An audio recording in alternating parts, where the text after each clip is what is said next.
படிப்பு சார்ந்த விடயங்களுக்கு எப்பொழுதுமே முதன்மை கொடுக்கக்கூடியவர்கள் சிங்களர்கள்.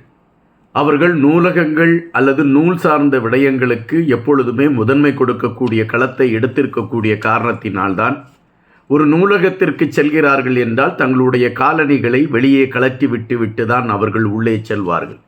காரணம், இறையை வழிபடக்கூடிய ஒன்று போலதான் அவர்கள் படிப்பு சார்ந்த விடயங்களை பார்த்து கொண்டிருக்கின்றார்கள். அப்படிப்பட்ட சிங்களர்களால் ஒரு நூலகம் எரிக்கப்பட்டிருக்கிறது என்கின்ற விடயம் மனதிற்கு வருத்தம் தரக்கூடிய ஒன்றாக இருக்கிறது. எனவே அந்த நூலகத்தை புனரமைப்பு செய்வதற்கான அனைத்து நிதிகளையும் அரசு கொடுக்கும் என்கின்ற ஒற்றை வார்த்தையோடு இன்றைய அரசு சார்ந்து சமர்ப்பிக்கப்பட்டிருக்கக்கூடிய நிதிநிலை அறிக்கை இன்று அந்த கருத்துக்களை பதிவிட்டிருக்கின்றன. அனுரா அவர்கள் ஆட்சி பீடத்தில் ஏறிய பின்பு முதலாக தாக்கல் செய்யப்பட்டிருக்கக்கூடிய நிதிநிலை அறிக்கை. இந்த நிதிநிலை அறிக்கையில் என்ன விடயங்கள் பேசப்பட இருக்கிறது என்கின்ற கேள்வி எல்லோர் மனதிலுமே எழும்பிக் கொண்டு இருந்தன. இதற்கு முன்பாக நிதிநிலை அறிக்கை செய்த ஆட்சியாளர்கள் மக்கள் சார்ந்த விடயங்களுக்கு முதன்மை கொடுப்பதாக கூறிக்கொண்டு பயணித்தால் கூட அவர்கள் மக்கள் சார்ந்த பல விடயங்களை அவர்கள் கை நழுவி செல்லக்கூடிய ஒன்றாகவே முன்னிறுத்தி விட்டு சென்றிருக்கின்றார்கள். அனுரா அவர்கள் இடதுசாரி சித்தாந்தத்தை கையில் எடுத்துக்கொண்டு பயணிக்கக்கூடியவர்.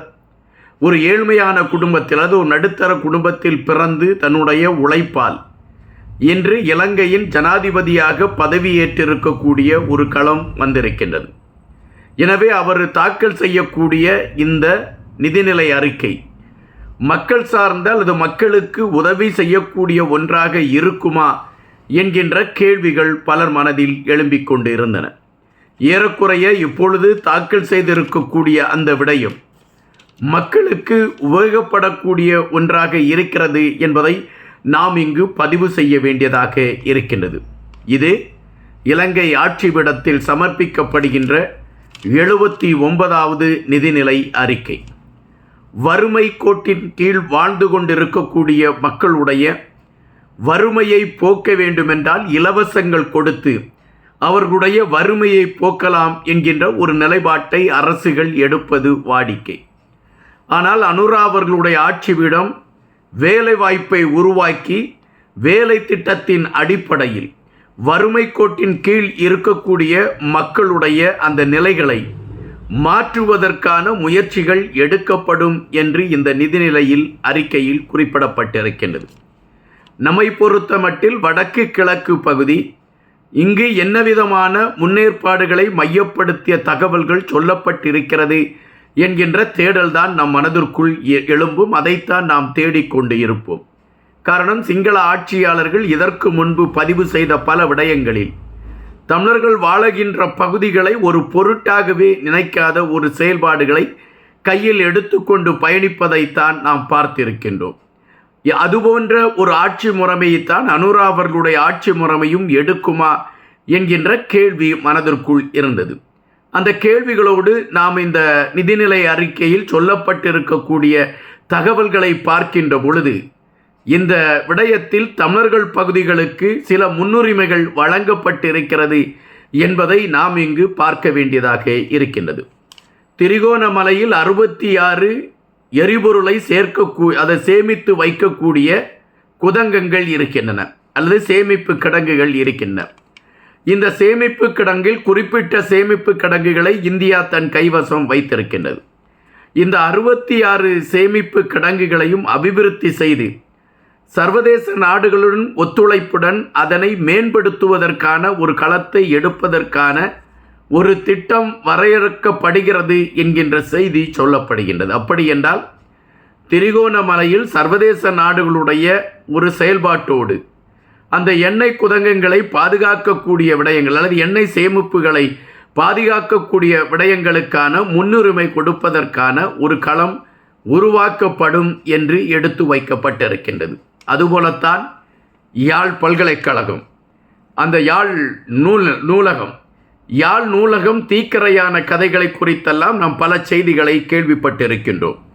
இப்பொழுது யாழ் நூலகத்தை புனரமைப்பு செய்வதற்கும் அதை முன்போல இயங்க செய்வதற்கான களங்களை கொண்டு வந்து நிறுவுவதற்கும் அதற்கான முயற்சிகளை எடுப்பதற்கு சுமார் 100 மில்லியன் ரூபாய் அதற்காக நிதியாக ஒதுக்கப்பட இருக்கிறது என்கின்ற செய்தி வருகின்றது.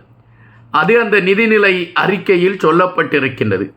அந்த விடயத்தை குறிப்பிடுகின்ற பொழுதுதான் அனுரா அவர்கள் குறிப்பிட்டிருக்கக்கூடிய விடயம், சிங்களர்களை பொறுத்த மட்டில் அவர்கள் இறையும் படிப்பையும் ஒன்றாக பார்க்கக்கூடியவர்கள். அவர்கள் ஒரு நூல் இருக்கக்கூடிய இடம் அல்லது ஒரு நூலகம் என்கின்ற பொழுது அந்த நூலகத்திற்கு முதன்மையான ஒரு இடத்தை கொடுப்பார்கள்.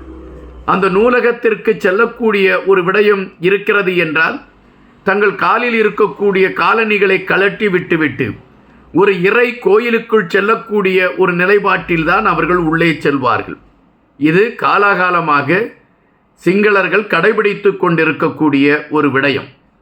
ஆனால் அப்படிப்பட்ட சிங்களர்கள் யாழ் நூலகத்தை எரிப்பதற்கான ஒரு களத்தை எடுத்தார்கள் என்கின்ற விடயம் மனதிற்கு வேதனை தரக்கூடிய ஒன்றாக இருக்கின்றது.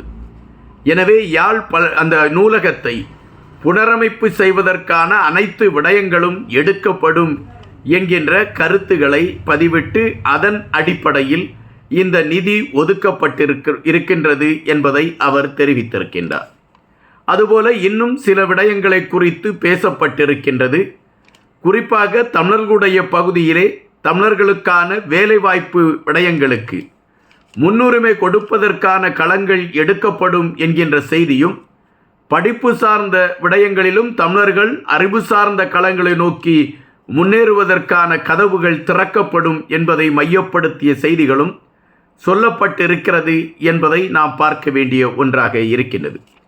அனுரா அவர்களுடைய ஆட்சி பீடத்தில் சமர்ப்பிக்கப்பட்டிருக்கக்கூடிய அல்லது அந்த நாடாளுமன்றத்தில் கொண்டு வந்து நிறுவப்பட்டிருக்கக்கூடிய இந்த நிதிநிலை அறிக்கை தமிழர்கள் புறத்தையும் எட்டி பார்த்திருக்கிறது என்பது மறுப்பதற்கு இல்லாத ஒரு செய்தி. ஆனால் மீனவர்களுடைய வாழ்வுரிமையை மையப்படுத்தியோ அல்லது மீனவர்கள் பட்டுக்கொண்டிருக்கக்கூடிய இன்னல்களை மையப்படுத்தியோ அது சார்ந்த எந்தவிதமான கருத்துகளும் பதிவிடப்படவில்லை என்கின்ற ஒரு செய்தி சொல்லப்படுகின்றது. இதனை அழகாகவே வைத்தியர் அர்ஜுனா அவர்கள் குறிப்பிட்டிருக்கின்றார். கடற்தொழில் அமைச்சர் இதை குறித்து எந்த கருத்துகளையும் ஜனாதிபதியிடம் பேசாமல் இருந்து விட்டாரா அல்லது இது குறித்த செய்திகளை எடுத்து வைப்பதற்கு அவர் மறந்து விட்டாரா? இந்த நிதிநிலை அறிக்கையில் மீனவர்களுக்கான எந்த விடயமும் ஒதுக்கப்படவில்லை என்கின்ற செய்தி வருத்தத்திற்கு உரியது என்று பதிவிட்டிருக்கின்றார். அதுபோல இன்னொரு விடயத்தையும் எடுத்து வைக்கின்றார்கள். வடக்கு கிழக்கு பகுதியில் மேம்பாட்டு திட்டங்களை நிறைவேற்றுவதற்கு இந்தியாவின் ஒத்துழைப்போடு செயல்படுவதற்கான களங்களை எடுப்பதற்கு இந்த அரசு அதற்கான நடைமுறைகளை கையில் எடுக்கும் என்கின்ற விடயமும் அதற்கான கதவு திறந்திருக்கிறது என்பதை முன்னிலைப்படுத்திய செய்தியையும் இந்த நிதிநிலை அறிக்கை எடுத்து வைத்திருக்கின்றது. தற்பொழுது இந்த நிதிநிலை அறிக்கையை மையப்படுத்தி பல களங்களில் விமர்சனங்கள் சென்று கொண்டு இருந்தால் கூட இம்முறை நான் முன்பு குறிப்பிட்டது போல தமிழர்களுடைய பகுதியை இந்த நிதிநிலை அறிக்கை எட்டி பார்த்திருக்கிறது என்பது மறுப்பதற்கு இல்லாத ஒரு செய்தியாக இருக்கின்றது. நன்றியுடன் இன்பா.